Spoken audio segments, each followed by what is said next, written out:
నల్గొండ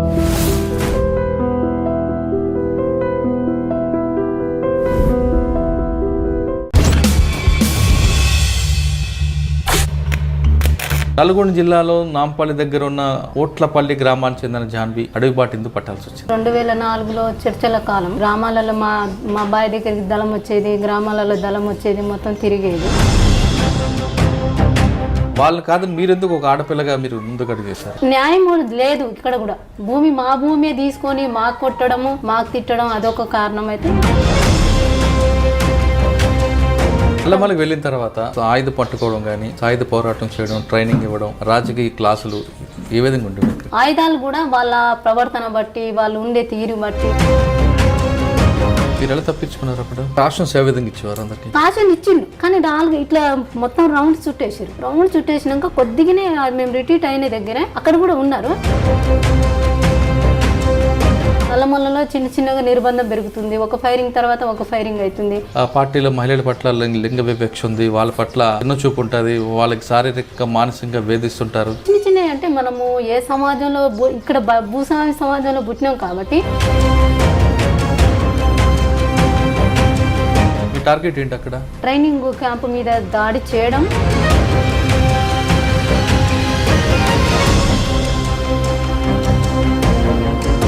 మలిమల ఆ సంఘటనలో గ్రేహౌండ్స్ పోలీసులు అక్కడికి వచ్చారని మీకు ఎలా తెలిసింది? ఏ విధంగా ప్లాన్ చేసుకున్నారు? చిన్న దాడులు చేయడం, ఇన్ఫార్మర్లు చంపడము, అట్లా చేసిన చిన్న పోరాటాలు చేయడం. వాళ్ళు మీరు ఫైర్ చేయడం, వాళ్ళు ఫైర్ చేయడం, బోట్ తిరగబడిపోవడం. పెద్ద సమస్య ఏం జరగలేదు అక్కడ. వీళ్ళు ఫస్ట్ అసాల్ట్ వాళ్ళు ఫైరింగ్ చేసిరు. దాంట్లో ఉన్న వాళ్ళు కొంతమంది ఫైరింగ్ చేసిరు, నీళ్ళలో దూకి అటువైపు పోయిరు.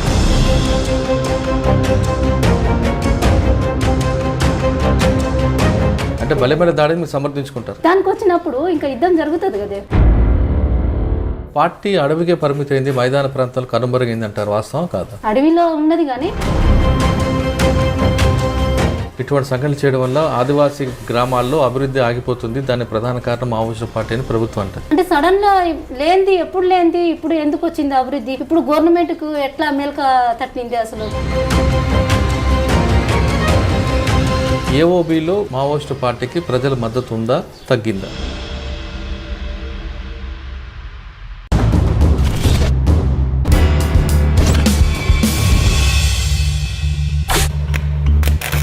Crime confessions. తెలుసో తెలియకో లేదా అప్పట్లో గ్రామంలో ఉన్న పరిస్థితుల మీద ప్రభావం లేదా తుపాకీ పట్టుకోవాలనే ఒక సరదాతోనో కొంతమంది యువకులు అడవి బాట పట్టారు. అక్కడికి వెళ్ళి అన్నలతో కలిసి ప్రజల సమస్యలపై నిత్యం పోరాటం చేశారు. ఈ పోరాట సమయంలో భాగంగా వాళ్ళు ఎండనక, వాననక, వర్షం అనక, చల్లనక, పగలనక, రాత్రి అనక నిత్యం అడవుల్లో ఉండి అక్కడే దినదిన గండంగా బతుకుతూ అక్కడ ప్రజలు ఇచ్చిన, ఆదివాసులు ఇచ్చిన, గిరిజనులు ఇచ్చిన భోజనాన్ని తింటూ నిత్యం అక్కడ ప్రజలకు సమస్యలపై పోరాటం చేశారు. అప్పట్లో ఉన్న పరిస్థితులకు అనుగుణంగా ప్రజల సమస్యల మీద సమీక్ష జరుపుకోవడం, అక్కడ భూస్వాములను బెదిరించడం, భూములు ఎక్కడైతే ఉన్నాయో వాళ్ళందరూ కూడా పేద ప్రజలకు పంపిణీ చేయడం, వాళ్ళు చైతన్యం చేయడంలో వాళ్ళు తమ వంతు పాత్ర పోషించారు. ఆ విధంగా అడవుల్లో ఉన్న వాళ్ళు తర్వాత కాలక్రమంలో అక్కడ పార్టీలో పద్ధతులు నచ్చకో లేదా వ్యక్తిగత కారణాలతోనో లేదా అనారోగ్య సమస్యలతోనో తిరిగి జనజీవన శ్రమంతో కలిసిన వారిని పరిచయం చేసే ఈ కార్యక్రమంలో ఈ వారం మన guest Janvi alias Saritha alias Jaya. Janvi Nalgonda జిల్లాలో ఒక చిన్న కుగ్రామంలో పుట్టిన జాన్వి అక్కడి నుండి నల్లమల ఫారెస్ట్లో పనిచేశారు. నల్లమలలో ఉన్న తర్వాత అక్కడ ఆమె పేరు జయాగా మార్చుకున్నారు. జయ తర్వాత నల్లమలలో ఎప్పుడైతే Maoist party People's War party పూర్తిగా కనుమరుగైందో నల్లమలలో, అక్కడి నుంచి ఆమె ఏఓబి కట్ ఆఫ్ ఏరియా వెళ్ళారు. అక్కడ చాలా 14 సంవత్సరాలు పనిచేసిన జాన్వి అలియాస్ సరిత చాలా పెద్ద ఆపరేషన్లు చేశారు. ఒకటి బలిమలలో గ్రేహౌండ్స్ దళం ముట్టడిలో ఆమె కూడా ఉన్నారు. వాటితో పాటు Ramagiri, Rayagada encounter, Rayagada police station దాడులు, చాలా పెద్ద దాడులు చేశారు. దీనికి ప్రధాన కారణం ఏంటి? ఒక చిన్న కుగ్రామంలో పుట్టిన జాన్వి ఎందుకు అడవి బాట పట్టాల్సి వచ్చింది? ఎందుకు మరి తిరిగి బయటకు వచ్చారు? అసలు అడవుల్లో ఉన్న పరిస్థితి ఏంటి? పీపుల్స్ వార్ పార్టీ మావోయిస్టు పార్టీకి ప్రజలకు మధ్యన గ్యాప్ ఎందుకు వస్తుంది అనే అంశాలని ఆమె తెలుసుకుందాం. నమస్తే అమ్మా. జాన్వి అలియాస్ సరిత అలియాస్ జయ, నీ పేరు 2009, 2010లో బలెమలలో అటాక్ అప్పుడు బాకూరు వెంకటరమణ అలియాస్ గణేష్ పేరుతో పాటు మీ అందరి పేర్లు పోలీసులు అప్పుడు రికార్డులు గుర్తించారు. అంటే బలిమలి అనేది గ్రేహౌండ్ పోలీసులకు పెద్ద దెబ్బ పడింది. అసలు ఆపరేషన్కి మీకు ముందు సమాచారాలకు వచ్చింది, అది అప్పటికప్పుడు అనుకొని చేశారా, లేదు ప్లాంట్గా వెళ్ళి చేశారా? అంటే గ్రేహౌండ్స్ పోలీసులు నీటిలో వస్తున్నారు కాబట్టి మీకు పైన కొండ మీద ఉన్నారు, మీకు అప్పర్ హ్యాండ్ వల్ల దొరికిందా? వాటితో పాటు కట్ ఆఫ్ ఏరియాలో మీరు చేసిన పనులు, ఈ ప్రశ్నకు సమాధానం చెప్పే ముందు నల్గొండ జిల్లాలో నాంపల్లి దగ్గర ఉన్న ఓట్లపల్లి గ్రామానికి చెందిన జాన్వి అసలు అడవిబాట ఎందుకు పట్టాల్సి వచ్చింది? అడవిబాట అంటే అప్పుడు 2004లో చర్చల కాలం. అప్పుడు గ్రామాలలో మా బావి దగ్గరికి దళం వచ్చేది, గ్రామాలలో దళం వచ్చేది, మొత్తం తిరిగేది. అట్లా పాటలతోనే ఆకర్షితురాలై అట్లా పోవడం జరిగింది. ఇంకోటి ఏంటంటే మేము చిన్నప్పుడు మా భూమి సమస్య ఒకటి ఉండే, అంటే ఈ గ్రామంలో అన్నలు వచ్చేవారు అప్పుడు ఓట్లపల్లి వచ్చేటోళ్ళు మా బావి దగ్గరికి కూడా వచ్చారు. మా నాయనకు కూడా కలిసేటోళ్ళు, మేము కూడా పోయేటోళ్ళం. చిన్నప్పుడు మేము కూడా చూసాం. మా ఊళ్ళో కూడా చాలా విపరీతంగా వచ్చేటోళ్ళం. 2004లో చర్చల కాలంలో బహిరంగనే ఊర్లలోకి వచ్చి ఆటపాటలు పాడి అట్లా చేసి పార్టీ చేసిన ఆకర్షితులని దానికి నేను పోయినా. ఇంకొక కారణం ఏంటంటే మా భూమి వేరే వాళ్ళు, మా పాలెళ్ళ వాళ్ళు గుంజుకొని మా నాన్నమ్మ వాళ్ళకు, మా నాయనకు వాళ్ళకు చిన్నప్పుడు బాగా కొట్టడం, ఇది కూడా ఒక కారణమై ఉద్యమంలో వెళ్ళిపోవడం. అంటే మీ నాన్నగారితో మీకు పాలేరుతో సమస్య వచ్చినప్పుడు మీ నాన్నగారు ఉన్నారు, మీ అన్నదమ్ములు ఉన్నారు కదా, వాళ్ళు కాదు మీరెందుకు ఒక ఆడపిల్లగా మీరు ముందుకు అడుగు చేశారు? అంటే ఇక న్యాయం లేదు ఇక్కడ కూడా. మా భూమి తీసుకొని మాకు కొట్టడము, మాకు తిట్టడం అదొక కారణం అయితే, ఇంకా ఆటపాటలకు కూడా బాగా ఆకర్షితురాలై ఈ రెండు కూడా పనిచేసి నా దాంట్లో నేను పోవడం అంటే జరిగింది. ఎవరు మీకు అప్పుడు బాధ్యత వహించారు? తిరుమలగిరి కుర్మయ్య కమాండర్గా ఉన్నారు. అప్పుడు కుర్మయ్యతోని పోయినా. ఎంతకాలం ఉన్నారు? ఎక్కడికక్కడ తిరిగారు? అక్కడ సీదా కృష్ణపాటి ఏరియా ఉన్నా. అప్పుడు అక్కడ నుంచి సాకేత్కి ప్రొటెక్షన్ వెళ్ళిపోయింది. సాకేత్కి నల్లమల్లలో అప్పుడు చర్చల కాలంలో ప్రొటెక్షన్కి వెళ్ళిపోయాను. ఆ టీం ఆ సాకేత్ దగ్గరే 2 సంవత్సరాలు 3 సంవత్సరాలు పనిచేయడం జరిగింది. నల్లమల్లికి వెళ్ళిన తర్వాత మీకు ఆయుధ పట్టుకోవడం కానీ, సాయుధ పోరాటం చేయడం, ట్రైనింగ్ ఇవ్వడం, రాజకీయ క్లాసులు ఏ విధంగా ఉంటుంది? అంటే కొత్తలో ఏం చేస్తారంటే ఫస్ట్ క్లాసులు అంటే ట్రైనింగ్ ఇస్తారు. ట్రైనింగ్ ఇచ్చినాక మళ్ళీ ఏం చేస్తారంటే ఆయుధాలు కూడా వాళ్ళ ప్రవర్తన బట్టి, వాళ్ళు ఉండే తీరు బట్టి, ప్రజల పట్ల వాళ్ళు ఎవరించే శైలిని బట్టి వాళ్ళు నేర్చుకునే ఉద్యమం పట్ల నేర్చుకొని ప్రజలకు మళ్ళీ రేపు నాయకత్వం వహిస్తారా అని ఇవన్నీ కూడా పార్టీ నాయకత్వం అయితే పరిశీలించి నాకైతే 6 నెలలకే తుపాకీ ఇచ్చడం అని జరిగింది. 6 నెలలకే తుపాకీ ఇచ్చడం, సభ్యత్వం కూడా ఇచ్చడం జరిగింది. అక్కడ నుంచి సాకేత్కే నేను గార్డుగా ఆర్కేకే ప్రొటెక్షన్ టీంలో పిఎస్లో ఉన్నాం. ఎప్పుడు మాధవ్ రామకృష్ణ కాడ ప్రొటెక్షన్ టీమ్గా ఉన్నాం. అక్కడ నుంచి బూరుగొండలో ఫైరింగ్ జరిగింది. 2005లో ఏమో బూరుగొండలో ఫైరింగ్ జరిగింది. అక్కడ కూడా చాకదక్క తప్పించుకొని అందరం కూడా ఎస్కేప్ అయిపోవడం జరిగింది. అక్కడ నుంచి సాకేతు ఇక్కడ నుంచి నల్లమల నుంచి బదిలీ అయ్యారు వాళ్ళు. బదిలీ అయినాక అప్పుడు మాధవ్ వచ్చినాక మాధవ్ నాయకత్వంలో కూడా ఆయనకు కూడా ప్రొటెక్షన్ టీమ్గా పిఎస్లో ఉండడం జరిగింది కంటిన్యూ. అక్కడ ఫైరింగ్ సంఖ్యల గుండాలో ఫైరింగ్ అయింది, పెద్ద ఫైరింగ్, 9 మంది చనిపోవడం జరిగింది. దాంట్లో కూడా నేను ఆ ఫైరింగ్లో కూడా మాధవ్ తప్పించుకున్నాను. మాధవ్ చనిపోయింది. 9 మంది చనిపోయారు అక్కడ. అంటే మాధవ్ జరిగిన సంఘటన ఒకసారి చెప్పండి, ఎలా జరిగింది? అదేమైందంటే ఎప్పుడో నుంచి ఒక 3 రోజుల క్రితం నుంచే బలగాలు ఎంటర్ కావడము అట్లా జరిగింది. మాకు తెలియదు. మేము సామాన్లు మోయడం, మీటింగ్లు చేసుకోవడము, ఇంకా వేరే జిల్లాల వాళ్ళకు సమన్వయం చేసుకోవడము, మేము ఏపిట్లో పోవడం, టీములుగా పోవడం ఇట్లా జరిగింది. కానీ ఎప్పుడో వచ్చి వాళ్ళు మాట కాసుకుని ఉన్నారు. సాయంత్రం కూడా ఏమైందంటే అక్కడ పెట్రోలింగ్ పోతున్నాం మేము టీం, దాంట్లో నేను కూడా ఉన్నాను. పెట్రోలింగ్ పోతుంటే మనిషి లెక్క కనిపించింది. జీవన్ అనేట ఆయన, ఒక ముసలి ఆయన, మెదక్ ఆయన కమాండర్గా ఉన్నాడు. అప్పుడు మనిషి లెక్క కనిపించి వాళ్ళు పోలీసులు అనేసి సాయంత్రం మాకు డౌట్ వస్తే కూడా కాదు చెట్టు అది ఇది అనేసి కొద్ది చర్చ జరిగి అట్లా పడుకున్నాం. పొద్దున్న మళ్ళీ మేము పెట్రోలింగ్ పోయినాము, పెట్రోలింగ్ చేసి వచ్చినాము. పెట్రోలింగ్ అంటే ఎన్ని కిలోమీటర్లు తిరుగుతారు? ఇప్పుడు దగ్గర దగ్గర అయితే చాలా మా ఊరు అంత దూరం నుంచి తిరిగినాం. పోయి వచ్చినాక కరెక్ట్ 9:10కి ఫైరింగ్ స్టార్ట్ అయింది. 10:10కి ఫైరింగ్ స్టార్ట్ అయింది. కథం ఒక పావు గంటలే ముగిసిపోయింది. అంతే రిటీట్ మా ఎమ్మటే రిటీట్ అయిండు మాధవ్. అక్కడి నుంచి ఒక టీం వచ్చి కొట్టేసింది. దాంట్లో నేను కూడా ఉన్నాను, ఒక ఎస్కేప్ అయినాము. మీరు ఎలా తప్పించుకున్నారు అప్పుడు? అట్లా అంటే ఫైరింగ్ చేసుకుంటే మేము కూడా తప్పించుకున్నాం. అంటే ఎలా కాషన్స్ ఏ విధంగా ఇచ్చేవారు అందరికి? కాషన్ ఇచ్చిండు కానీ 4 ఇట్లా మొత్తం రౌండ్ చుట్టేసారు. రౌండ్ చుట్టేసినాక కొద్దిగానే మేము రిటీట్ అయిన దగ్గర అక్కడ కూడా ఉన్నారు. ఈ మాధవ్కి మేము కూడా ఇటు పోవద్దు, ఇటు మా దగ్గర రమ్మని చెప్పినాం. అటు పోతుండమే కొట్టేసింది ఆ టీము. కొద్దిగా మాకు ఒక దారి లాంటివి ఉండే, దాంట్లో నుంచి మేము వచ్చేసాం.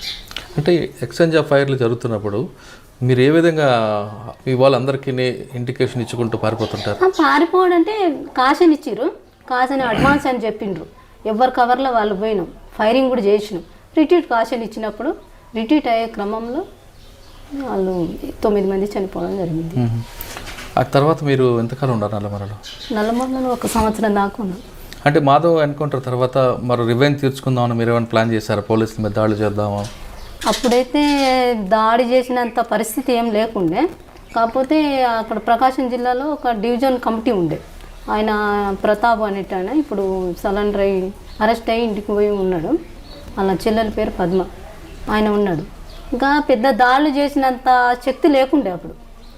ఇంకా ఇప్పుడు ఇక్కడ నుంచి బలగాలకు ఏఓబీకి ఎట్లా పంపాలి, ఉన్న వాళ్ళకి ఎట్లా కాపాడుకోవాలన్నట్టుగా కమిటీ నిర్ణయం తీసుకుంది. అప్పుడు అందులో భాగంగా మీరు వెళ్ళారు? నేను సీదా ఏఓబీకి వెళ్ళాను.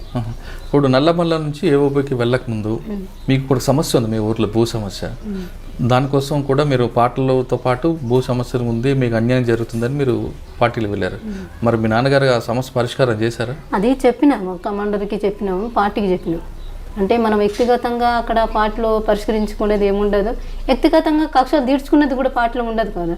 మనం చెప్తాం, కమిటీ ముందు చెప్పినాం. కమిటీ ముందు చెప్పినాక వాళ్ళు ఏమన్నారంటే కుర్మే ఇట్లా కమాండర్ ఉన్నారు, అక్కడ డీసీలో చర్చించుకొని ఎడ్జెస్లో చర్చించుకొని ఇంకా లోకల్ కమాండర్ చెప్తే పరిష్కరిద్దామనేసి వాళ్ళు అనుకున్నారు. ఆ టైంలో నష్టాల మీద నష్టాలు, కుర్మే చనిపోవడం జరిగింది. తర్వాత ఇక్కడ కూడా ఫైరింగ్ జరిగి ఇక్కడ 4 చనిపోయింది. మా బావి దగ్గరే జరిగింది అది, అక్కడ 4 చనిపోవడం జరిగింది. అట్లే కొంతమంది రిట్రీట్ అటు ఏఓబీకి రిట్రీట్ చేయడం జరిగింది. అంటే మీరు అడవుల్లోకి వెళ్ళారని తెలిసిన తర్వాత మీ ఎవరైతే ఇబ్బంది పడుతున్నారో వాళ్ళు దారికి వచ్చారా లేదా ఇంకా రాలేదు? ఇంకా రాలేదు, ఇప్పుడు కూడా నడుస్తుంది అది. మన ఎస్పీ సార్ దగ్గర కూడా పోయింది అది, భూమి పంచాయతీ. ఏం జరగదు. ఏం చదువుకున్నాం మనం అసలు? నేను అప్పుడు ఇంకా 2వ తరగతి 3వ తరగతి ఇలా చదువుకున్నాను, కానీ పెద్దగా అప్పుడు చదువుకోలేదు. ఆట ఆడడానికి పోయినాను కానీ అంత పెద్దగా ఏం చదువుకున్నాను, పాటలు చదువుకున్నాను. సాధారణంగా మావోయిస్ట్ పార్టీలకు అంటే అప్పట్లో పీపుల్స్ వార్ పార్టీకి వచ్చిన వాళ్ళందరూ కూడా చదువు రాని వాళ్ళందరూ ఉండేవారు, చదువుకున్న వాళ్ళు మహిళలు ఎక్కువ లేరు అనేది వాస్తవం అంటారా? అప్పుడు అంటే ఆదివాసులకైతే చదువు లేదు అక్కడ. ఇక్కడ నుంచి పోయిన వాళ్ళైతే, గ్రామీణ ప్రాంతంలో నుంచి పోయిన వాళ్ళైతే చదువు లేదు కొంతమందికి. చర్చలప్పుడు చాలామంది వచ్చారు కానీ కొంతమంది నిలబడడం జరిగింది, కొంతమంది రిట్రీట్ అవ్వడం జరిగింది, ఇళ్ళలో పోవడం జరిగింది. దాని కారణం ఏమనుకోవచ్చు రిట్రీట్ అవ్వడం అంటే? ఇప్పుడు నిర్బంధం, నల్లమల్లలో చిన్నగా నిర్బంధం పెరుగుతుంది. ఒక ఫైరింగ్ తర్వాత ఒక ఫైరింగ్ అవుతుంది, క్యాడర్స్ అమరులు అవ్వడం జరుగుతుంది, రిక్రూట్ లేకపోవడం జరుగుతుంది. చర్చల కాలంలో వచ్చిన వాళ్ళు కూడా సరైన రాజకీయాలు, వాళ్ళు ఎవరో మన పార్టీ బోధిస్తుంది, దాంట్లో మనం వంట పట్టించుకొని మనం ప్రజల కోసం పనిచేయాలి అనేసి ఒక స్పిరిట్తోని పనిచేసిన వాళ్ళు ఏమో గట్టిగా మన దాకా నేను నిలబడి వచ్చినాను ఇక్కడ. అట్లా నిలబడతారు, లేకుంటే ఈ కష్టాలతోని ఎందుకు అనుకున్న వాళ్ళు రిటర్న్ వచ్చారు. అంటే చర్చల సమయంలో పార్టీలకు వచ్చిన వాళ్ళు చదువుకున్న వాళ్ళు ఎక్కువ మంది వచ్చారు, చదువు రాని వాళ్ళు ఎక్కువ మంది వచ్చారు. ఎందుకు చదువుకున్న వాళ్ళు ఎందుకు రాలేదు? అంటే గ్రామీణ ప్రాంతం నుంచి కొంతమంది అంటే చర్చలో కొత్త పాటలకు ఆకర్షితుల అట్లా అయిన వాళ్ళు కూడా వచ్చిండ్రు, కొంతమంది చదువుకున్న వాళ్ళు కూడా వచ్చిండ్రు. మరి చదువుకున్న నిలబడ్డారా వాళ్ళు? నిలబడ్డారు కొంతమంది. ఇంకా సాధారణంగా చిన్న బాల్య వివాహాలు జరగడం లేదా గృహహింస, ఈ 2 కారణాలు ఇంటి నుంచి పారిపోయిన వాళ్ళు ఎక్కువగా పార్టీలకు వస్తుంటారు, అది వాస్తవేనా? వాస్తవమే అది. ఇక్కడ మన మైదాన ప్రాంతంలో మన ఏరియాలో తక్కువనే కానీ అక్కడ ఆదివాసులు చాలా మంది అట్లా చేస్తారు. అంటే బాల్య వివాహాలను తప్పించుకోవడము, వాళ్ళు అంటే పెద్దలు కట్టుబడి లేకుంటే వాళ్ళు కూడా ఒక శిక్షణ అనేది వేస్తున్నారు ఆడపిల్లలకు. అక్కడ అది కూడా భరించలేకనే వస్తారు వాళ్ళు కూడా. అట్లా ఉద్యమంలో అక్కడ ఆదివాసులు అయితే ఇప్పుడు విశాఖలో, ఇక్కడ ఒడిశా, అక్కడైతే ఛత్తీస్గఢ్ అట్లయితే ఎక్కువ మంది ఇలాంటి బాల్యవు చిన్నప్పుడు పెళ్ళిళ్ళకు వ్యతిరేకించి, అమ్మ నాన్నకు వ్యతిరేకించి పార్టీలో వచ్చి ఉద్యమంలో పనిచేయడం కూడా జరుగుతుంది. అంటే అటువంటి ఆ విధంగా కారణాలతో పార్టీలకు వచ్చిన వాళ్ళ పట్ల పార్టీ గౌరవంగా ఉంటుందా లేదా చులకంగా చూస్తారు? అంటే మొత్తం చూసుకుంటే మహిళల పట్ల అయితే చాలా గౌరవంగా ఉంటుంది, వాళ్ళకు స్వేచ్ఛ ఇస్తుంది, మాట్లాడే హక్కు ఉంటుంది, నాయకత్వంగా కూడా వాళ్ళకి ఎదిగించుకోవాలనేది అయితే పార్టీ లీడర్షిప్ అయితే వాళ్ళకు. అంటే పార్టీలో మహిళా సాధికారత జరుగుతుంది అంటారు, కానీ కొంతమంది పోలీసులు చెప్తుంటారు పార్టీలో మహిళల పట్ల లింగ వివక్ష ఉంది, వాళ్ళ పట్ల చిన్న చూపు ఉంటుంది, వాళ్ళకి శారీరక మానసికంగా వేధిస్తుంటారు అన్నది వాస్తవం? అది అట్లేదు మహిళనే. నేను మొన్నటిదాకా ఉద్యమాల్లో పనిచేసిన కానీ చిన్న చిన్నవి అంటే మనము ఏ సమాజంలో ఇక్కడ భూస్వామి సమాజంలో పుట్టినాం కాబట్టి ఫ్యూడల్ సమాజం ఆ భావాలు కొద్దిగా ఇప్పుడు టెక్నాలజీ కానీ సెల్ ఫోన్స్ కానీ ఇప్పుడు డెవలప్ అవుతుంది, వాళ్ళల్లో కూడా చిన్న చిన్న మార్పులు వస్తాయి. అట్లానే నేను మొత్తము అంటే మహిళలకు చిన్న చూపు చేసుకొని వాళ్ళ వాడుకొని బయట లెక్క వదిలేయడము, అట్లా వాళ్ళకు వీజ్ చేసుకొని చేయడము, అంటే అసభ్యకరంగా ఉండడం అయితే మహిళల పట్ల ఉండడం అయితే పార్టీలో అట్లా జరగలేదు. చిన్న చిన్నవి ఉన్నాయి, ప్రతి వ్యవస్థలో ఉన్నట్లు ఉంటాయి, చిన్న చిన్న అది పెద్ద సీరియస్ స్థాయిగా నైతికంగా ఉన్నాయి, లేవని నేను చెప్పట్లేదు, ఉన్నాయి. వాళ్ళ మీద చర్యలు తీసుకుంటుంది, ఏసీ అయినా కానీ వాళ్ళకి డిమోట్ చేస్తుంది, పెద్ద నాయకత్వం ఉన్నా కానీ ఒక పాలసీ ఉంటుంది, వాళ్ళ మీద చర్యలు తీసుకొని డిమోట్ చేసి హెచ్చరిస్తుంది, సీరియస్గా హెచ్చరిస్తుంది. అంటే పార్టీలో మహిళల పట్ల గౌరవం అనేది ఇప్పటికీ కొనసాగుతుంది మీరు వచ్చే వరకు కూడా. కానీ మీరు ఎందుకు ఇటువంటి పుకార్లు బయటకు తీసుకొస్తుంటారు? అంటే ఇంకా బయట ఏంటంటే ఇప్పుడు ఇప్పుడు బలంగా ఉన్న రాజ్యంతో కొట్లాడుతున్నాం కాబట్టి ఇప్పుడు వాళ్ళు కూడా మనకు కౌంటర్ వేస్తారు కదా ఉద్యమంలో. అంటే వాళ్ళకు కూడా మనం ఎట్లా అది చేయాలి, వాళ్ళకు కూడా ప్రచారంలో ఎట్లా దుష్ప్రచారం ఎట్లా చేయాలి అనేది ఇక్కడ గవర్నమెంట్ కూడా తీసుకుంటుంది. దాంట్లో ఒక క్రమంలో చిన్న చిన్నవి తీసుకొని పెద్దగా సాధారణంగా పార్టీలో సెంట్రల్ కమిటీ, స్టేట్ కమిటీ సంబంధించిన ఎవరున్నారో వాళ్ళ యొక్క భార్యలకు మాత్రమే ఎక్కువగా పెత్తనం ఉంటుంది, మిగతా వాళ్ళ పట్ల చిన్న చూపు ఉంటుంది అన్నది వాస్తవం? అంటే పెత్తనం అంటే ఎక్కువ లేదు, కొంతవరకు అయితే అక్కడక్కడ ఉన్నది, కానీ ఎక్కువ అయితే పెత్తనము అంటే నా భార్య నా భర్త లీడర్షిప్లో ఉన్నారు, నేను పెత్తనం చెలాయించానంటే కానీ క్యాడర్ ఊకోదు, నాయకత్వం. అంటే అటువంటి సంఘటనలు మీకు ఎదురు పడలేదా?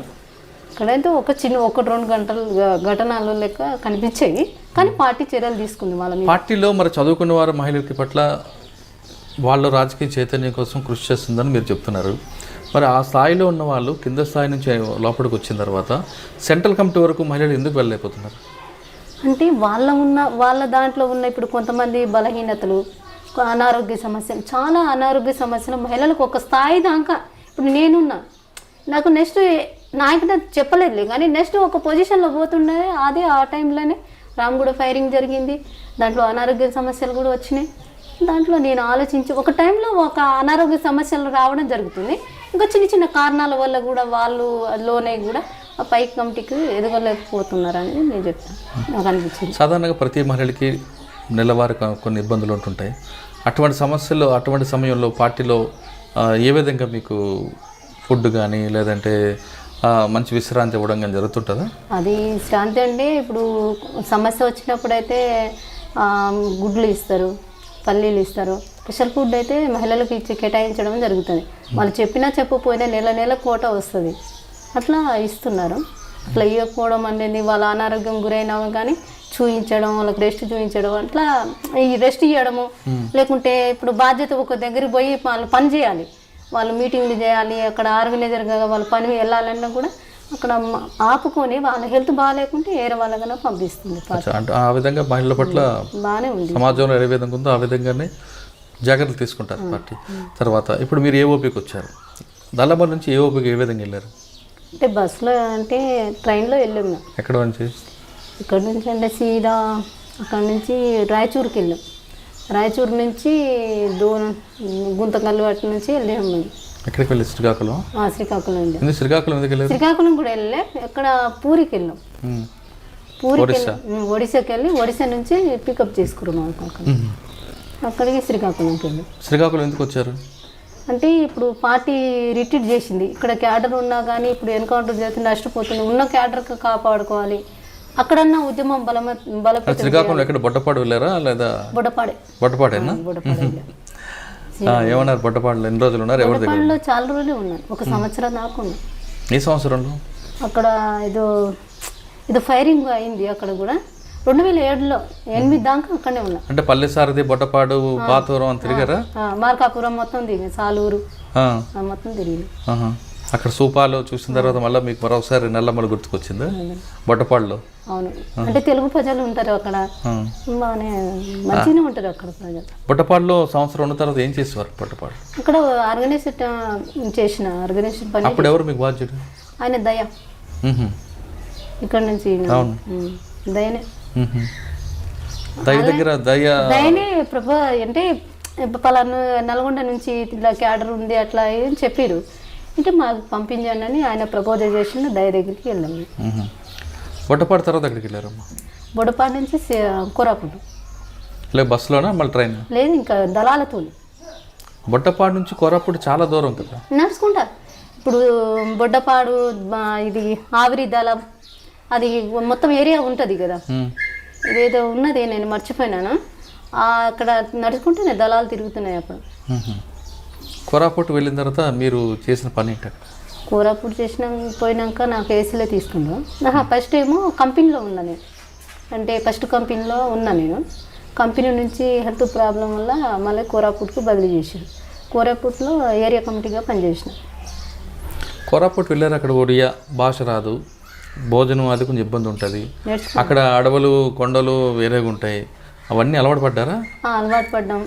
అసలు ఫస్ట్ ఇక్కడ శ్రీకాకుళంలో నాకు తెలియదు, వాళ్ళు పక్కాల చేస్తారు, దాంట్లో గుంగుర ఈ కుర్తీ లెక్క చేస్తారు, అట్లా చేసుకొని వాళ్ళ ప్రజలు తాగిన నాకు కూడా తెలియదు. మాకు అన్నం వండిర్రు, అంటే బయట నుంచి వచ్చింది కదా అన్నం వండిర్రు, అన్నం ఎందుకు వండుతారు, వాళ్ళు తినేది తినవచ్చు కదా అన్నం. సరే తిను నీ ఇష్టము కదా, అలవాటు పడినాక తింటే బాగుంటుంది అనేసి అన్నారు. దయగిట్ట చెప్పిండు. అలా తెచ్చి అమ్మలు పోసిరు. నాకు కొత్త ఇక్కడి నుంచి పోయినప్పుడు అమ్మలు పోసినప్పుడు అంత తాగినాక కింద పురుగులు కనిపించినాయి. అంటే నేను అప్పుడు చేయలేదు, ఏమనలేదు, అంటే ప్రజలు తాగుతున్నాం మనం తాగితే దాంట్లో సరిపోతామా, పురుగు తీసేసినాం అమ్మలు తాగేసినాం. అట్లా కూడా అలవాటు పడ్డా. కోరాపుట్లో పోయినాక భాష నేర్చుకున్నా, ఒడియా నేర్చుకున్నా, కువ్వి నేర్చుకున్నా, కోయ నేర్చుకున్నా. 3 భాషలు కూడా పర్ఫెక్ట్. మీటింగ్లో కూడా కోయ కువ్వి ఒడియా మాట్లాడేదాన్ని. నల్లమల, బొడ్డపాడు, కోరాపుట్టు ఒరిస్సా ప్రాంతాల్లో ఆదివాసుల సమస్యలు ఏమి మీరు ఎక్కువగా గుర్తించారు? అంటే అక్కడ సంబంధించి భూమి సమస్య చాలా ఉంది వాళ్ళకు, భూమి సమస్యలు ఉంది, దైనందిక సమస్య ఉంది వాళ్ళకు, తర్వాత గిట్టుబాటు ధర ఒకటి సమస్య ఉంది, అంటే పసుపు పండిస్తారు వాళ్ళు, అనేక అంటే సోళ్ళు అవి పండిస్తారు, వాళ్ళకి గిట్టుబాటు ధర లేకపోవడము, అలాగా చాలా సమస్యలు. మెయిన్ అయితే భూమి సమస్య ఉన్నది. ఎక్కడి నుంచో పోయి ఇక్కడి నుంచి బయట నుంచి పోయి అక్కడ పోయి ఏం చేస్తారు, వాళ్ళకు సార పోసి ఉప్పు మిరపకాయలు ఇచ్చి వాళ్ళ కాడ భూములు లాక్కోవడం చాలా అది చేసింది. కోరాపుట్లో అయితే నారాయణపట్నం భూ పోరాటమే జరిగింది కదా, నాచికలింగ నాయకత్వంలో. అప్పుడు పార్టీ వాళ్ళతో మాట్లాడి వాళ్ళకు కూడా కలుపుకొని పెద్ద ఎత్తున భూ పోరాటం జరిగింది. భూమి సమస్య చాలా ఉంది. కోరాపుట్లో మీరు చేసిన యాక్షన్ పనులు టీమ్స్ ఏమున్నాయండి? యాక్షన్ వర్క్ కోరాపుట్లో అయితే యాక్షన్ అంటే అదే 4 కంపెనీలో దాంట్లో దాడిలో ఉన్నాను. ఇంకొక ఆ దాడి గురించి చెప్పండి సార్. ఆ దాడి కిందంటే ముందే రిక్కి చేసి దాంట్లో అమోనేట్ ఉంటుంది తర్వాత పోలీసులు చంపేసి ఆయుధాలు తీసుకురావడం, జల్టీని తీసుకురావడం, అక్కడ విస్ఫోటన జరుగుతుంది కదా, మొత్తం అక్కడ కంపెనీకి జరుగుతుంది కాబట్టి మెయిన్ జల్టీని తీసుకురామని టార్గెట్. అక్కడ దాడి చేయడం, తుపాకులు, జల్టీని తీసుకురావడం, మందుగుండు సామాగ్రి స్వాధీనం చేసుకోవాలనేసి మా టార్గెట్. అక్కడ దాని అనుకుని ఇంకా 1 సంవత్సరం నుంచి రిక్కి చేసిరు. దాంట్లో నేను కూడా ఒక పార్ట్ ఉన్నా. రిక్కి చేసినాక దాడి చేసి దాంట్లో 14 మంది. ఎన్ని గంటలు దాడి చేశారు? దాడికి ఎంట్రీ ఎలాగా, ఎగ్జిట్ ఎలాగా? తెల్లవారు జరిగింది అది. తెల్లవారుజామున అప్పుడు రిట్రీట్ అయ్యిండు బలగాలు, లోపల ఇరికిపోయినాయి మా బలగాలు ఇరికిపోయి అట్లా తెల్లవారు చేసి వాళ్ళు 14 మంది చనిపోయారు. తర్వాత వీళ్ళు 2 చనిపోయారు. అంటే ఎంతసేపు జరిగింది ఆ వారం? అది రాత్రి 12 గంటలకు కరెక్ట్ గుర్తులేదు, కానీ అప్పుడే తెల్లవారు దాకా జరిగింది. తెల్లవారి 4 గంటల దాకా రిట్రీట్ అయినాం. బలగాలు రిపీట్ అయినాయి. మరొకసారి చెప్పండి, ఆ కంపెనీ మీద రాత్రి 12 గంటల లోపలికి వెళ్ళారు, సంవత్సరం నుంచి రెక్కి వేశారు, ఎంతమంది వెళ్ళారు? దాంట్లో మెలిసే గిట్ట మొత్తం 100 మంది దాకా ఉంటారు. అది అంటే వెనక నుంచి వెళ్ళారా, ముందు నుంచి వెళ్ళారా? అంటే వెనక నుంచి, అంటే టీములు ఇది పలాన్ దగ్గర మీరు పోవాలి, పలాన్ దగ్గర నుంచి మీరు అంటే లోపల అడ్వాన్స్ కావాలి అనేసి మొత్తం ఒక్కొక్క టీంకు కమాండర్ ఇచ్చి బాధ్యత ఇటు రోడ్డు నారాయణపట్నం రోడ్డుకు, ఇటు లక్ష్మీపూర్ రోడ్డుకు అంబుష్ టీంలో పెట్టి పెట్టారు. మీరు ఏ టీంకి ఉన్నారు? నేనైతే అంబుష్ టీంలో అంటే లోకల్ కాబట్టి ఇప్పుడు నేను జనాలకు సమన్వయం చేసుకోవాలి, తర్వాత అక్కడ మనం లోకల్గా పరిచయం ఉన్న వాళ్ళకు మనం మిలిషాకు రిసీవ్ చేసుకొని వాళ్ళ జనాలతో మాట్లాడడానికి నేను అంబుష్ టీంలో. అవును, పబ్లిక్ నుంచి మీకు వ్యతిరేకత రాలేదా? రాలేదు. పోలీసులు వచ్చారా? వచ్చింది. మరి వాళ్ళతో ఫైటింగ్ అంటే ఇప్పుడు మా టీంకు తగలలేదు, ఇటేమో మేము ఇస్మిలిగూడ రోడ్డుకు మేము ఉన్నాం, అక్కడ లక్ష్మీపూర్ రోడ్డుకు వాళ్ళు ఉన్నారు, అతల మన గుమ్మలక్ష్మీపురం నుంచి ఒక రోడ్డు వస్తుంది, 3 రోడ్లు ఉంటాయి, అటు ఒక టీం ఉన్నది. ఈ లక్ష్మీపూర్ టీంకు అక్కడ అంబుష్ జరిగింది, వాళ్ళు విస్ఫోటన చేసిండ్రు, వాళ్ళు కూడా మైండ్ బ్లాస్ట్ చేసిరు, ఇంకా పెద్ద ఏం కాలేదు. తర్వాత మీ టార్గెట్ రీచ్ అయ్యారా? అంటే మా టార్గెట్ చేయలేదు ఇంకా, అంటే మేము లోపల బలగాలు కొంతమంది ఉండే కొన్ని జల్టీని తీసుకొచ్చినాం, బలగాలు ఎమ్మటెమ్మటే ఇంకా వాళ్ళు కూడా ఎంటర్ కావడం అట్లా జరిగినాయి. తర్వాత మీరు చేసిన ఇంకొక యాక్షన్ టీం గురించి చెప్పండి. నాయగడది చేసిన పెద్ద నాయాగడ పెద్దది నాయగడ దాడి ఏంటో దాడి? దాంట్లో కంపెనీలో ఉన్నా నేను, 200 మంది, దాంట్లో నాయకత్వం అంటే దేవ్జీ, తర్వాత ఈయన జంపన్న, వాళ్ళిద్దరు. మళ్ళీ దాడి ఎలా చేశారు? ఇంకా పెద్ద నాయకత్వం అక్కడ బీహార్ కూడా ఆయన వచ్చిండు, బీహార్ అంటారు, ఆయన పేరేవో కేశవరావు ఎవరు అంటారు ఇప్పుడు సెక్రటరీ ఉన్నాడు, ఆయన కూడా ఉన్నాడు. ఆయన మీ టార్గెట్ ఏంటి అక్కడ? టార్గెట్ ఏంటంటే మెయిన్ అది మిలిటరీ ట్రైనింగ్ క్యాంపు మీద దాడి చేయడం, దాంట్లో ఉన్న తుపాకులు మొత్తం తీసుకురావడం. దాంట్లో 3 టీములకు పోయినాయి, 3 టార్గెట్లు పెంచుకున్నారు, ఒకటేమో చిన్నది, ఒకటి ఇంకొకటి, దాంట్లో 3 టీములుగా విభజించుకొని మేము మెయిన్ టీం మాది ఫస్ట్ అది క్యాంపు మిలిటరీ ట్రైనింగ్ క్యాంపు మీద దాడి చేయడం జరిగింది. టార్గెట్ రీచ్ అయ్యారా? అంటే ఎన్ని తుపాకులు తీసుకొచ్చారు? దాంట్లో ఇంకా ఎన్ని తుపాకులు అని లెక్క లేదు, దాంట్లో చాలా తుపాకులు తీసుకొచ్చారు. సమీక్షలో మీరు ఉన్నారా? తర్వాత సమీక్షలో ఉన్నాము, తర్వాత ఎమ్మటే ఇప్పుడు అన్నీ ఒక దగ్గర తీసుకొచ్చినాం. ఒక చనిపోయిన మిలిటరీ కమాండర్ ఉన్నాడు, ఆ కంపెనీ కమాండరే వేరే దగ్గర తీసుకుపోయి ఆ తుపాకులు చేయడం జరిగింది. మేము మొత్తం తీసుకొచ్చిన ఎమ్మటే పోర్ట్స్ వచ్చింది, అక్కడ ఫైరింగ్ జరిగింది, దాంట్లో 2 కామ్రేడ్స్ చనిపోతే కూడా గుట్ట మీద తీసుకురావడం, మళ్ళీ అక్కడ వాళ్ళు పూడ్చుకొని ఇంకా తుపాకులు మేము మోసినన్నీ తీసుకొచ్చినాం, అతను మొత్తం ఆ గుట్టకి పెట్టేసినాం, అక్కడ ఇక్కడ పెట్టినా తర్వాత మొత్తం ఎత్తుకొని తీసుకొని కోరాపుట్ నుంచి నెక్స్ట్ అడిగి కోరాపుట్ నుంచి అక్కడి నుంచి సీదా మళ్ళీ కోరాపుట్కి వచ్చినాం, నాయగడ చేసి కోరాపుట్కి వచ్చాం. పెద్ద ఎత్తునతో ఎన్ని ఒక 3 లారీల తుపాకులు తీసుకొచ్చినాం, దాంట్లో పిస్తోల్ నువ్వు ఇష్టం. మేము ఏం చేసిన చిన్న తుపాకులు పట్టుకొని పోయినాం, నేను కూడా ఏం చేసిన రైఫిల్ పట్టుకుపోయినా, అది పడేయడము మంచి ఏకే తుపాకి వేసుకోవడం, ఏకే తుపాకి వేసుకోవడం, ఇన్సాస్ మళ్ళీ ఈ భుజం మీద ఒకటి, ఈ భుజం మీద.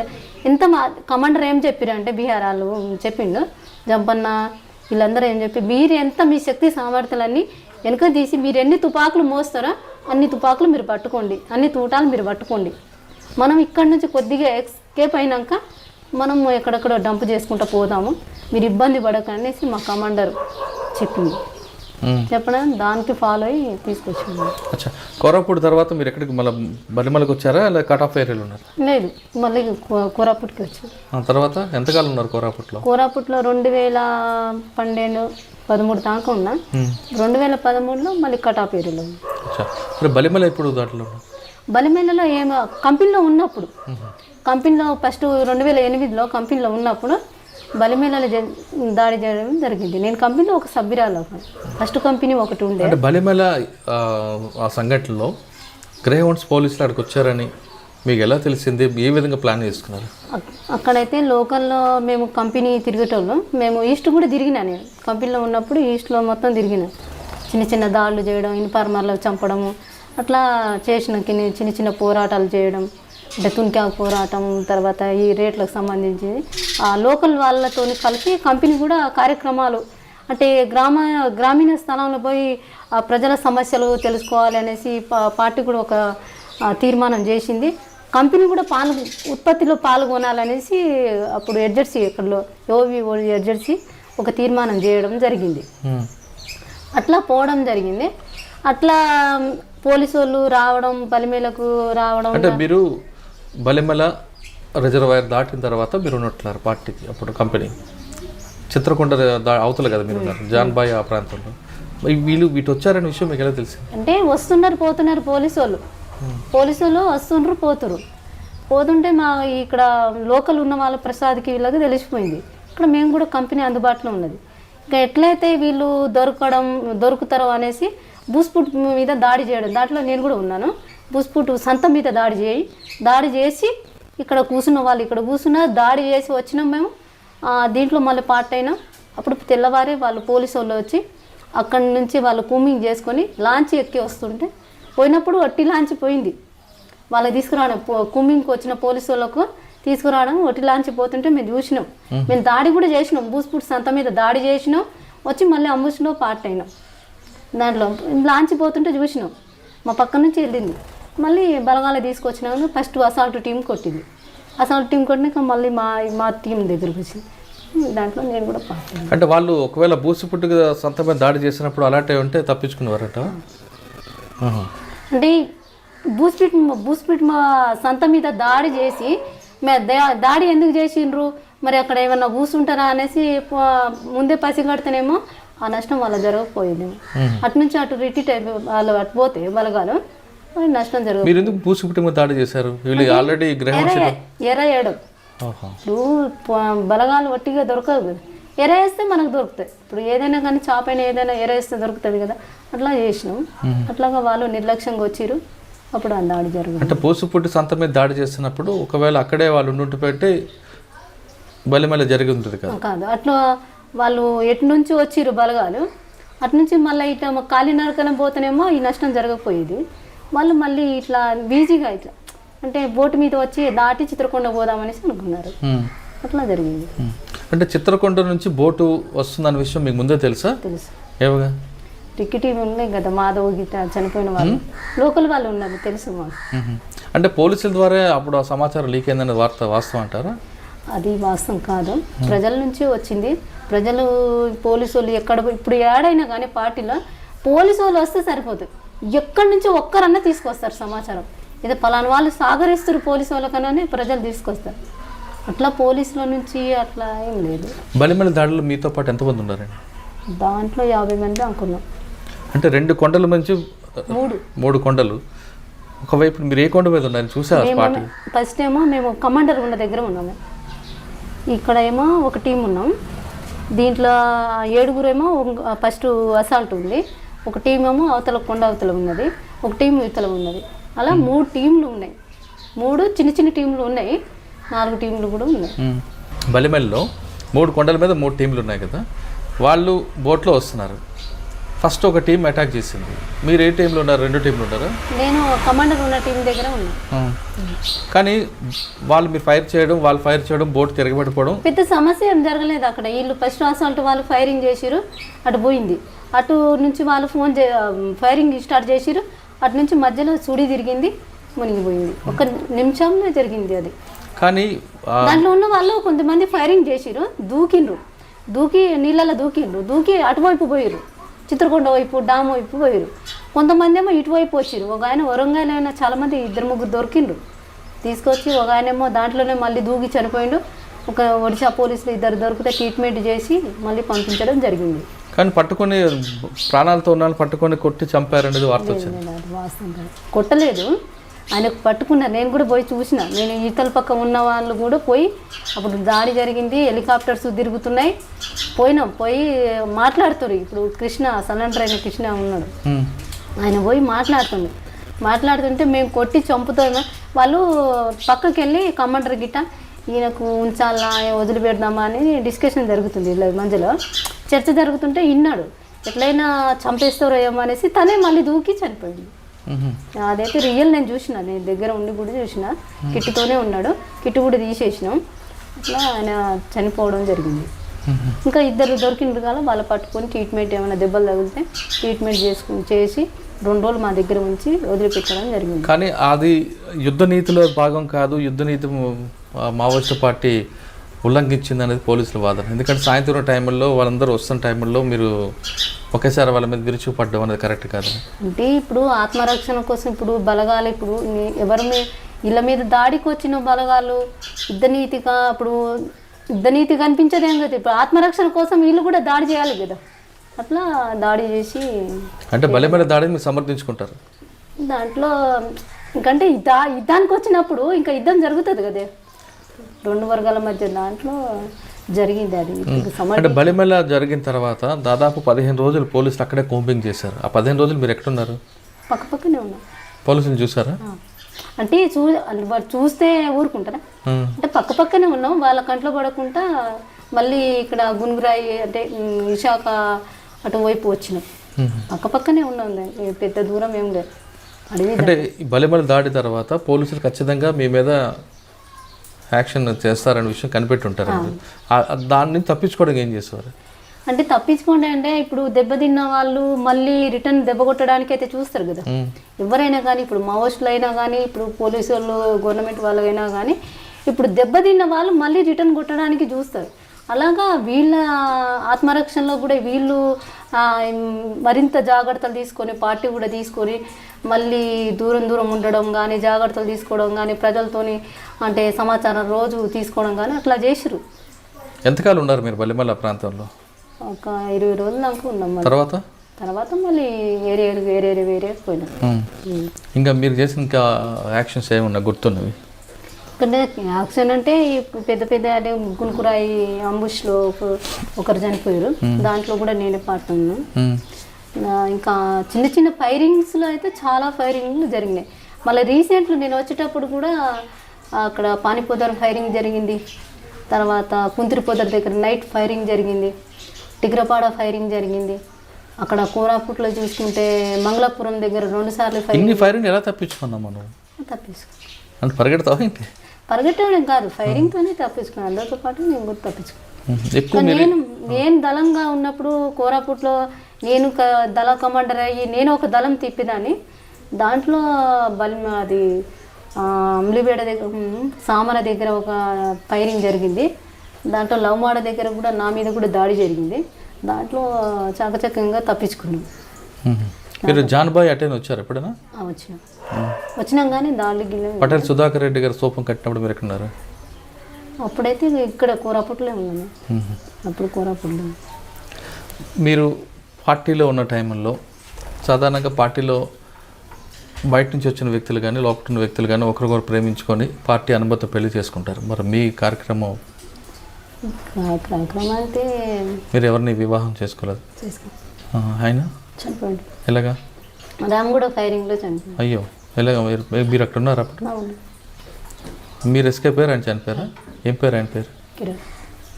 పూర్తి పేరు? ఇంకా వాళ్ళ ఇంకా అడగమ్మ. కిరణ్ అని పార్టీలో కిరణ్. అంటే మీరు కళ్ళ ముందు జరిగిందా? అవును. రామగూడ ఫైరింగ్లో నేను కూడా పార్టీ ఉన్నాను.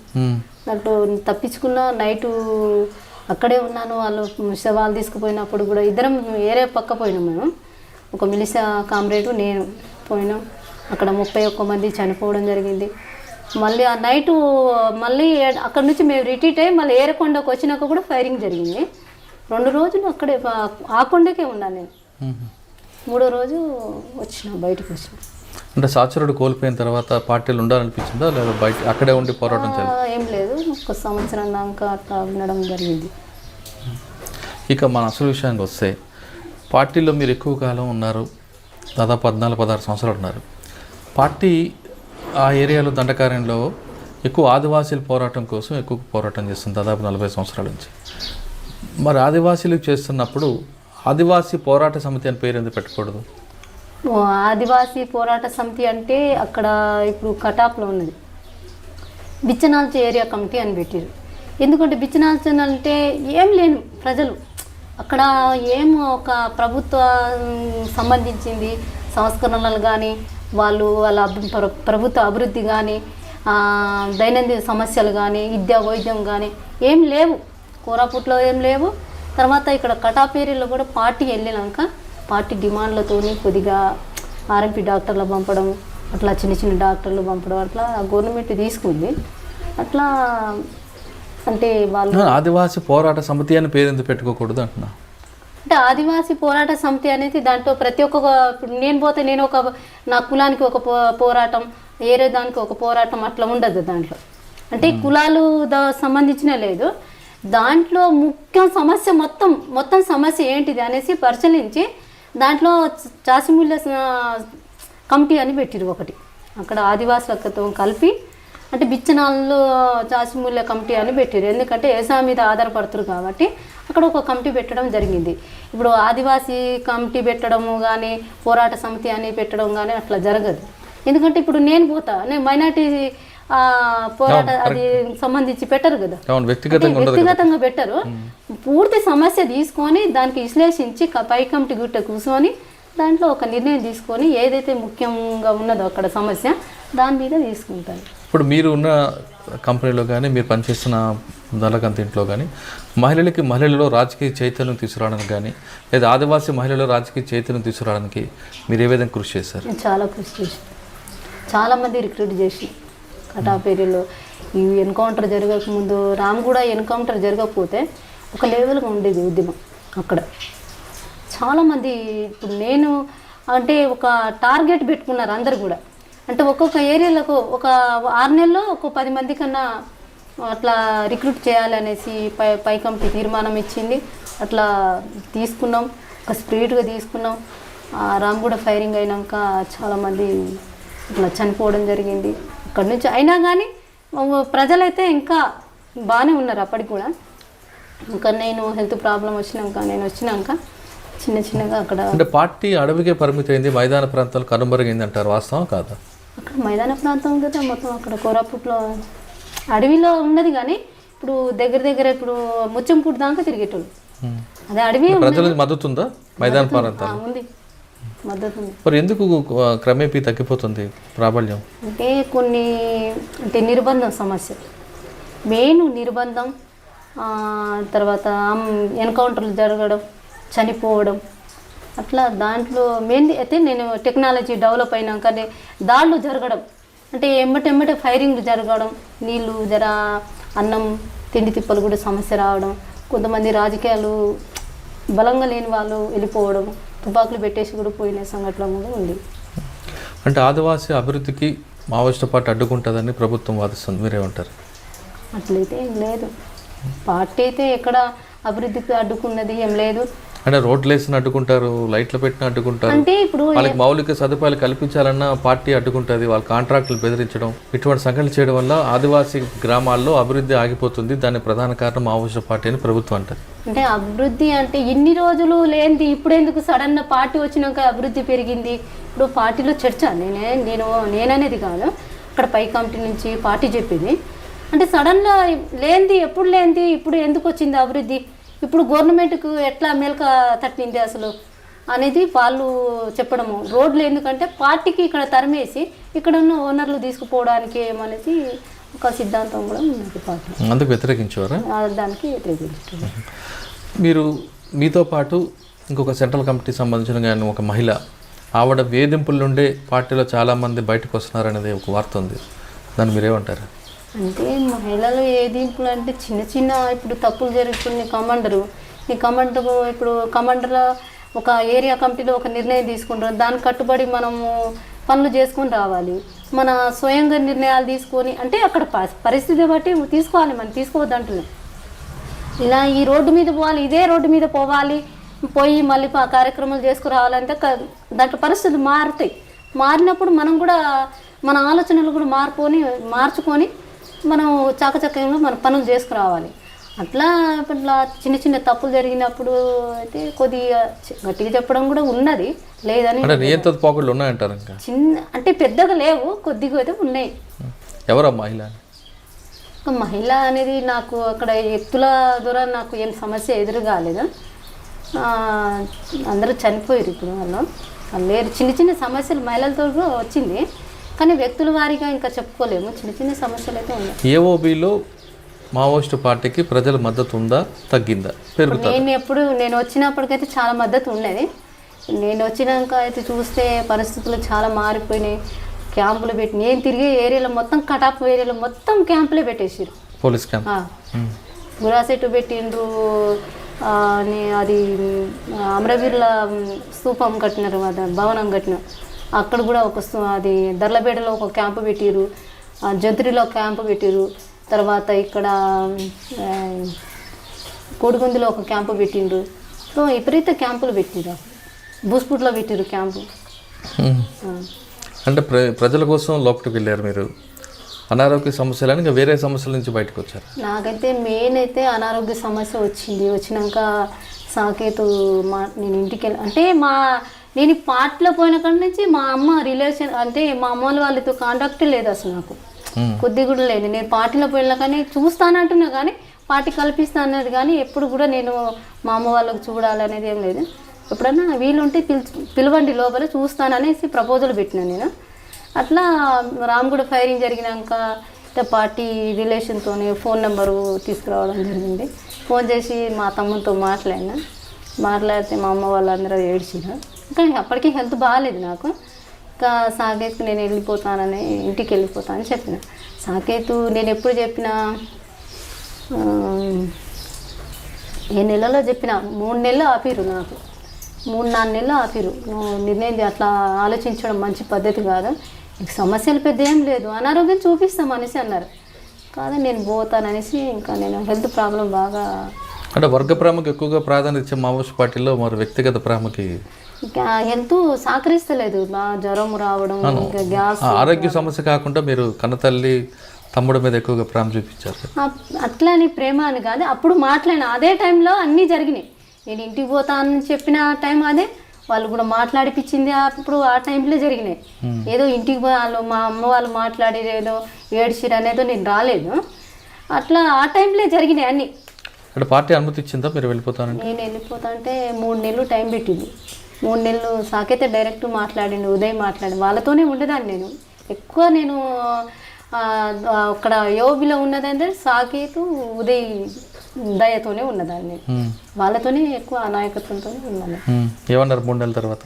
3 నెలలు టైం పెట్టిరు, ఆలోచించుకొని నిర్ణయం తీసుకో, ఆలోచించే పద్ధతి మంచిది కాదు, ప్రజలకు ఇంకా ద్రోహం చేసినట్టయితే కదా అని చెప్పిరు కానీ నేను ఇంకా దాంట్లో అయితే నేను మార్చుకోలేదు. పోతానని చెప్తే పంపించారు. నేనైతే దొంగతనంగా పారిపోయి రాలే, పార్టీ పంపిస్తేనే నేను పోతా, పంపకుంటే ఎన్ని రోజులని ఉంటానని చెప్పిన. పార్టీ పంపిస్తేనే వచ్చినాను. ఎక్కడ సార్ ఎంటర్ అయ్యారు? నాకు నల్గొండలే సార్.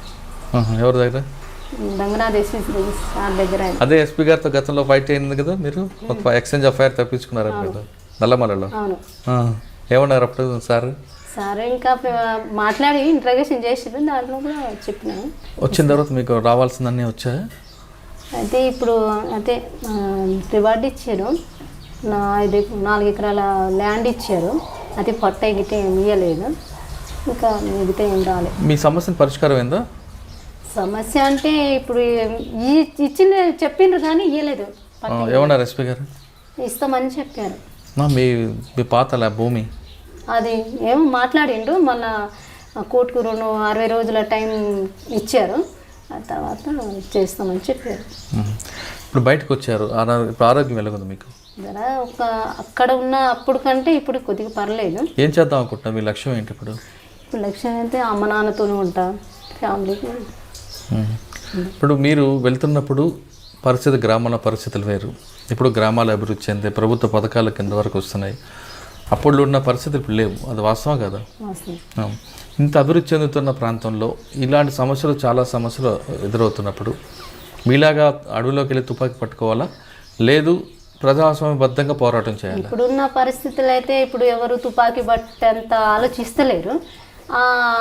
అలాంటి పరిస్థితి ప్రభుత్వం కలిపి కొద్దిగా సమస్యలు ఉన్నాయి, ప్రభుత్వం దాంట్లో అమలు చేసే దాంట్లో కూడా ఉన్నాయి. ఇప్పుడున్న ఏ పని కష్టానికి సిద్ధపడాలి కదా, ఇప్పుడు కష్టానికి సిద్ధపడతలేదు. ఇప్పుడున్న టెక్నాలజీ, ఇప్పుడున్న ఈ సినిమాలు కానీ, తర్వాత ఈ సెల్ ఫోన్స్ కానీ వచ్చే ఎట్లైనా ఒక 600 సంపాదించుకున్నా బతుకుదాం, ఆ కొండలలో పోయి మళ్ళీ ఎవరు చావాలి అన్నట్టుగా ఉన్నది. నేను పరిశీలించిన వరకు అయితే ఇప్పుడు అంటే విప్లవం అంటే నిండు భోజనం కాదు కదా, అలాగా కష్టాలు ఉంటాయి దాంట్లో. మనం మాట్లాడుకున్నారే 10 మంది కుర్రోళ్ళు కలిసి మాట్లాడుకున్నంతగా ఈజీగా అక్కడ ఉద్యమం కాదు, పార్టీలో పోవడం అంత ఈజీ కూడా కాదు. వాళ్ళు మస్తు మాట్లాడుకుంటారు, కానీ ఆచరణలో పోయి అమలు చేసేది చాలా ఉంటుంది. అలాగా అది లేదు, కనిపిస్తలేదు యూత్లో.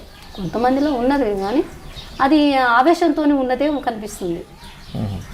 ఐడియాలజీగా లేదంటే లేదు, ఆవేశంతోనే ఇప్పుడు ఏదో పనులు జరగకపోతే ఎంఆర్ ఆఫీస్ చుట్టూ తిరిగి, లేకుంటే ఏదైనా భూమి ప్రాబ్లం వచ్చినా కానీ నిరుద్యోగం సమస్య వచ్చినప్పుడు అలాంటి ఆలోచన చేయడం జరుగుతుంది. కానీ వాళ్ళు ఇప్పుడు ఇంకొకటి ఏంటంటే పార్టీ లేదు కదా ఇక్కడ. అప్పుడైతే సిద్ధాంతాలు చెప్పేటోళ్ళు, కొద్ది గ్రామాలలో వచ్చేటోళ్ళు, వాళ్ళకు నిరంతరం ప్రజలకు మోటివేట్ చేసేటోళ్ళు, అలాంటి పరిస్థితి లేదు. కాబట్టి ఆలోచించడం అంటే పెద్దగా ఏం కనిపించలేదు నాకు గ్రామాలలో. ప్రతి గ్రామంలో సమస్యలు ఉంటాయి. ఆ గ్రామంలో సమస్యలను పరిష్కరించడానికి పార్టీ వైపే అవసరం లేదు, ప్రజాస్వామ్యబద్ధంగా ఆ సమస్య పరిష్కరించుకోవచ్చు అంటున్నారు జాంబవి అలియాస్ సరిత. ఇది ఈ వారం సరితతో ఎక్స్క్లూజివ్. వచ్చే వారం మరో గెస్ట్తో మళ్ళీ కలుద్దాం. అంతవరకు నమస్కారం. మీరు చూస్తున్నారు ఐ డ్రీమ్ న్యూస్ని. Please subscribe I dreams. For more videos, subscribe I Dream. Please subscribe for more videos. I dream. I dream. for more videos. Subscribe, I dream. Please subscribe. Subscribe I dream channel. Do subscribe. I dream. I dream ఛానల్ని subscribe చేయండి. Do watch I Dream.